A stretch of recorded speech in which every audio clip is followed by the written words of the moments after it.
ابن شہر آشوب نے حضرت ام سلمہ اسماء بنت امیس اور جابر انصاری ابن عباس ابو سعید خدری ابو ہریرہ اور امام جعفر صادق علیہ السلام سے روایت نقل کی ہے کہ رسول اکرم صلی اللہ علیہ وآلہ وسلم نے قرائے الغمیم کے مقام پر نماز پڑھی۔ جب آپ صلی اللہ علیہ وآلہ وسلم نماز سے فارغ ہوئے تو آپ صلی اللہ علیہ وآلہ وسلم پر وحی نازل ہونے لگی۔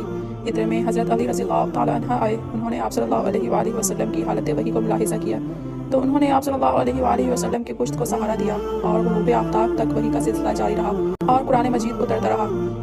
جب وحی مکمل ہو گئی تو رسول صلی اللہ علیہ وآلہ وسلم نے فرمایا، علی کیا تم نے عصر کی نماز پڑھی؟ حضرت علی رضی اللہ تعالیٰ عنہ نے عرض کیا، نہیں یا رسول اللہ، میں نے آپ صلی اللہ علیہ وآلہ وسلم کو سہارا دیا ہوا تھا۔ حضرت صلی اللہ علیہ وآلہ وسلم نے فرمایا، اللہ سے دعا مانگو وہ تمہارے لیے سورج کو پلٹا دے۔ حضرت علی رضی اللہ تعالیٰ عنہ نے دعا مانگی تو سورج پلٹ آیا۔ ابو جعفر تابعی لکھتے ہیں، نبی اکرم صلی اللہ علیہ وآلہ وسلم نے دعا مانگی، پروردگار علی تیری اور تیرے رسول کی اطاعت میں مصروف رہا، اس کے لیے سورج کو پلٹا دے۔